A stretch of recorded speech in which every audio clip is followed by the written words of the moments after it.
وہ ان کے اگر نقشے کھینچے جائیں سیاست کے تو وہ الگ کہانی بنتی ہے. بہرحال اس بات کو لمبا نہیں کرنا چاہتے اور آپ کو اور سبجیکٹ پہ جانا ہوگا. جی سبجیکٹ پہ بھی جانا مجھے بلکہ بریک کا کہہ رہے ہیں پروڈیوسر صاحب, بریک پر جانا. بریک سے لوٹ کر آتے ہیں تو گفتگو واقعی لے کے چلتے ہیں. وزیر اعظم عمران خان اسلامی جمہوریہ پاکستان کے وزیر اعظم ہیں, مگر ہر جگہ پر ہی وہ کیوں چور ڈاکو لٹیروں کا راگ کیوں لاپتے رہتے ہیں, یہ ایک بریک کے بعد ڈسکس کریں گے.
Welcome back. سجاد میر صاحب, سربراہ مملکت, وہ کہتے ہیں کہ اگر چور ہو تو ملک تباہ ہو جاتا ہے. وزیر اعظم عمران خان صاحب نے علماء مشائخ کے خصوصی اجلاس سے خطاب کیا, انہوں نے اور بھی بہت سی باتیں کی ہیں. وہی چور لٹیرے ہیں, یہ دوسرے جو لوگ ہر جگہ لے کے یہی بات بیٹھ کشمیر ڈے کے حوالے سے ملک ہو, ملک سے باہر ہو, علماء ہو, کچھ ہو, ریاست مدینہ کی بات ہو, وہ چور لٹیروں کی بات چھوڑوں گا نہیں ساتھ ہے. جی کہتے ہیں چھوڑوں گا بھی نہیں.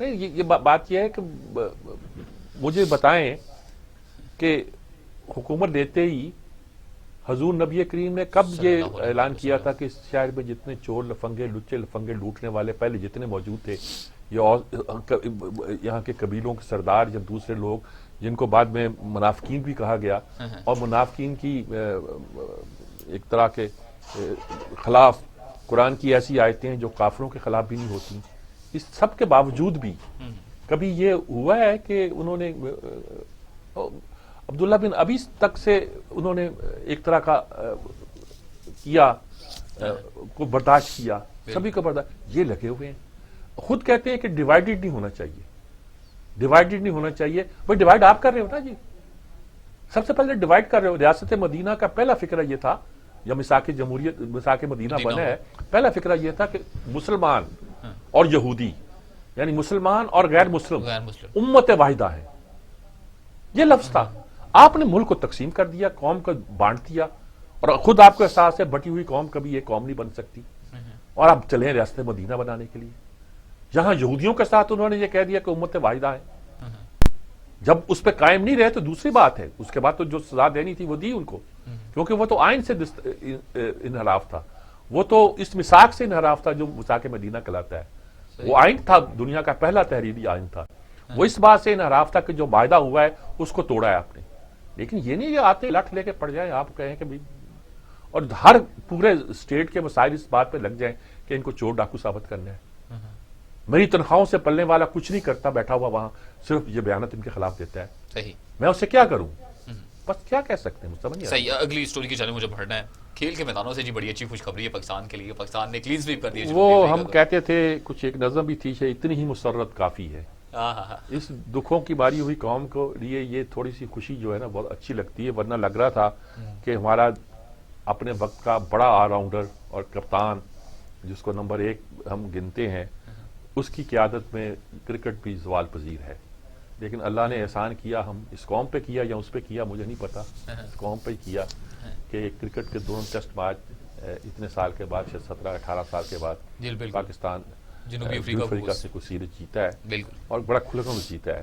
اور مزے کی بات ہے کہ ہمارے بیٹسمین اس طرح نہیں چلے، جو گریٹ بیٹسمین تھے لائک بابر اعظم اور اطہر علی تھے، اور نوید عالم بھی، کیا نام ہے اس کا، فواد عالم بھی ایک میں چلا ہے. اس طرح نہیں یہ پرفارم کر پائے ہمیں اپر آرڈر. لیکن اس کے بعد جو صورتحال پیدا ہوئی ہے، بالر ہمارا حسن علی نے آ کے 10 وکٹیں لے لی ہیں. شہنشاہ افریدی ایز یوزول اس بار ایگریشن میں آیا، اس بار ایگریشن میں آیا اور اس نے ایگریشن دکھایا بھی. اور ہمیں جوائن کیا ہے حافظ عمران صاحب، سپورٹس سے ضیا کار ہیں. جی عمران صاحب ہمارے ساتھ ہیں، ان سے بات. جی السلام علیکم عمران صاحب. بہت شکریہ آپ کا. بس میں کچھ نہیں کروں گا، ظاہر ہے کہ ہم تو لے مین ہیں اس معاملے میں، اور ویسے بھی میں بھی بولتا جاؤں گا تو وقت اتنا ہوتا نہیں ہمارے پاس. آپ بتائیں کہ آج کے میچ کو آپ کیسے دیکھتے ہیں؟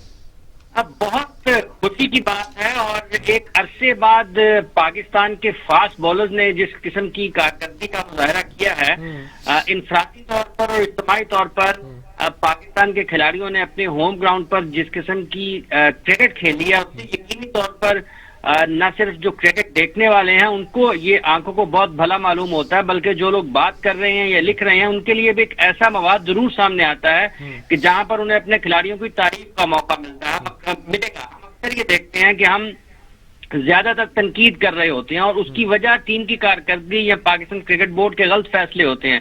لیکن جب کبھی ہمیں تعریف کا موقع ملتا ہے پاکستان ٹیم کی یا کرکٹ بورڈ کی، تو اس وقت بھی اتنا ہی خوشی کا ہمارے لیے ماحول ہوتا ہے، سما ہوتا ہے کہ ہم اپنے کھلاڑیوں کے بارے میں اچھا بول رہے ہیں. آج حسن علی نے جس طرح سے عمدہ گیند بازی کا مظاہرہ کیا، شہنشاہ افریدی نے جس طرح سے عمدہ گیند بازی کا مظاہرہ کیا، محمد رضوان، فواد عالم، نعمان علی، یہ سب لوگوں نے جتنے اچھے کھیل کا مظاہرہ کر کے پاکستان کو ٹیسٹ سیریز میں فتح دلائی ہے. اور اس فتح کے ساتھ ساتھ آپ دیکھیں کہ پاکستان ICC کی درجہ بندی میں بھی اب 5ویں نمبر پر آ گیا ہے. تو یہ ساری چیزیں کل ملا کر ٹیم کا ایک اچھا چہرہ سامنے لا رہی ہیں، اور اس کے ساتھ ساتھ مصباح الحق صاحب کو بھی سکون کا سانس ضرور ملا ہوگا، کیونکہ اس سیریز کے شروع ہونے سے پہلے ان کی جبری رخصتی کا سامان ضرور تیار کیا جا رہا تھا. اس کامیابی کے بعد وہ جو رخصتی تھی، بھلے وہ جبری تھی، اس میں رکاوٹ بہرحال ضرور آئی ہے، اور یہ پاکستان کے لیے بہت خوش آئند ہے. کچھ فہیم اشرف کا نام، فہیم اشرف نے جس طرح سے عمدہ کھیل کا مظاہرہ کیا، مشکل وقت میں رنز کیے، تو یہ سجاد صاحب بہت خوش آئند ہے کہ ٹیسٹ کرکٹ میں پاکستان واپس اپنے ہوم گراؤنڈ پر جیت رہا ہے، جنوبی افریقہ کے خلاف جیت رہا ہے، اور پاکستان ICC کی ٹیسٹ رینکنگ میں بھی اوپر آ رہا ہے. جی یہ بہت اچھی بات ہے. تو آپ کو لگتا ہے کہ اب ہم نیکسٹ جب بھی ہمارا سیزن شروع ہوگا تو یہ ٹیم اس کے بارے میں قوم توقع رکھ سکتی ہے کہ یہ آنے والے دنوں میں ایک اچھے کھیل کا مظاہرہ کر سکے گی، یا ابھی ہمیں تبدیلیاں کرتے رہنے پڑے گا؟ خاص طور پر اوپنر کے بارے میں کیا رائے بنتی ہے آپ کی؟ بالکل اچھا، بہت اچھا سوال. دیکھیں جو رضوان، فہیم اور فواد عالم ہیں، یہ مڈل آرڈر میں پاکستان کو یہ جو تینوں کھلاڑی ہیں ایک تکون بنتی ہے، یہ بہت اچھے ہیں اور ان سے ہم مستقبل میں اچھی کارکردگی کا، مزید اچھی کارکردگی کا ہم توقعات کر سکتے ہیں۔ بالنگ میں شاہین شاہ افریدی سے بھی کر سکتے ہیں اور جو لوور آرڈر میں ہمارے اسپنرز ہیں یاسر شاہ، دونوں شعبوں میں ان سے کر سکتے ہیں۔ ہمارے لیے مسئلہ اس وقت جو ہے وہ ٹاپ آرڈر ہے۔ دونوں ٹیسٹ میچز میں جو پرفارم کیا ہے وہ مڈل اور لوور آرڈر نے کیا ہے۔ جو ہمارے لیے مسائل ہیں وہ اوپر کی سطح پر ہے، ہماری افتتاحی جوڑی ٹھیک نہیں ہے، ہمارا ون ڈاؤن ٹھیک نہیں ہے۔ بابر اعظم کے ایک دو میچز اچھے نہیں گئے لیکن ہم ان سے کسی بھی جگہ اچھے کھیل کی توقع کر سکتے ہیں، لیکن جو ہمارے اوپر کے تین کھلاڑی ہیں ٹیسٹ میچز میں، ان کے اوپر بہت زیادہ کام کرنے کی بھی ضرورت ہے۔ ہمیں کسے منتخب کرنا ہے، کب کرنا ہے، کہاں کھلانا ہے، اور جو کھیل رہے ہیں ان میں کیا خامی ایسی پیدا ہو گئی ہے کہ افتتاحی ٹیسٹ میچ میں 100 کرنے کے بعد آپ اس کارکردگی کو دہرا نہیں پائے ہیں۔ اگر کوئی ایک کھلاڑی افتتاحی ٹیسٹ میچ میں 100 کرتا ہے تو اس کا مطلب یہ ہے کہ وہ بنیادی چیزیں تو رکھتا ہے، لیکن کیا وجہ ہے کہ وہ اس کارکردگی کو دہرانے میں ناکام ہے۔ تو یہ امتحان ہے پاکستان ٹیم کے باہر بیٹھے جو کوچز ہیں کہ انہوں نے عابد علی سے کیا کام لینا ہے اور اس کا پیر کس کو بنانا ہے۔ پیر بنانے کی ضرورت ہے۔ پھر اظہر علی کو ہم بالکل یہ نہیں کہہ سکتے کہ ان کو ٹیم سے نکال دیا جائے، وہ اس ٹیم کے سب سے زیادہ منجھے ہوئے، سب سے زیادہ تجربہ کار اور سب سے زیادہ ٹیسٹ رنز کرنے والے کھلاڑی ہیں، اس لیے انہیں اعتماد کی ضرورت ہے، اور جو ان کے ساتھ مسائل پیش آ رہے ہیں اس کو بر وقت درست کرنے کی، ان کو دور کرنے کی، اور ان کا جو اصل صلاحیت ہے اس سے کام لینے کی ضرورت ہے۔ سجاد صاحب بالکل ٹھیک بات ہے۔ آپ کے وہ جو کیا نام ہے اوپنر دوسرے عمران بٹ، کیا نام ہے ان کا، اس کی تعریف ہو رہی ہے کہ ایز فیلڈر بہت اچھا ہے، تو فیلڈر سے زیادہ ہمیں اوپنر چاہیے ہوتا ہے۔ بالکل ان کا فیلڈنگ تو انہوں نے کرنی ہی کرنی ہے، ان کو ٹیم میں منتخب رنز کرنے کے لیے کیا گیا ہے۔ اگر وہ رنز نہیں کریں گے تو صرف فیلڈنگ کی بنیاد پر ٹیم میں نہیں رہ سکتے ہیں۔ ٹھیک بات ہے، بہت شکریہ آپ کا عمران صاحب، آپ کا بہت شکریہ، آپ نے بہت ہماری تفصیل کے ساتھ گفتگو کی۔ بالکل مختصر صاحب آپ سے لینا چاہوں گا کیونکہ وقت بڑا شارٹ ہے، علی صدپارہ صاحب کے حوالے سے۔ ہاں، علی صدپارہ دیکھیں، یہ پاکستان کے قومی ہیرو ہیں، آج کا فوج نے بھی ان کی ہے۔ یہ ایک گاؤں ہے شبارہ جس کے ارد گرد جو لوگ رہتے ہیں، بڑے کمال کے لوگ ہیں، مہم جو لوگ ہیں، انہوں نے کئی چوٹیاں سر کی ہیں، 7-8 چوٹیاں سر کی ہیں۔ آپ کہتے ہیں K2 پہ انہوں نے پرچم لہرا دیا تھا، اس کے بعد جب واپس آ رہے تھے غیر شاید آکسیجن کے یہ سارا اٹیمپٹ کر رہے تھے، تو اس پہ شاید وہ کہیں پھنس گئے ہواؤں کے جھونکوں میں یا کہ برف کے جھونکوں میں۔ بیٹا تو ان کا یہ کہتا ہے کہ اتنے عرصہ وہاں زندہ رہنا مشکل ہے، وہ خود کو پیما ہے۔ اللہ ہمیں اپنے ہیروؤں کو سربلند دیکھنے کی توفیق بھی عطا کرے، ہمت بھی عطا کرے، اور اگر کوئی کیجولٹی ہو گئی ہے تو اللہ ان کے درجات کو بلند کرے۔ بس یہی اوپننگ ریمارکس ہے جی، اور کیا ہے، اتنی ہی مسرت کافی ہے کہ ہم نے کھیل کے میدان میں جیتا ہے، اور سیاست میں وہی افراتفری ہے جو پہلے دن سے جاری ہے، آج بھی جاری ہے۔ صحیح، بہت شکریہ سجاد میر صاحب آپ کا۔ پروگرام کا وقت اپنے اختتام کو پہنچا، اپنے میزبان جواد باقر کو دیجیے گا اجازت، اللہ نے کے بعد۔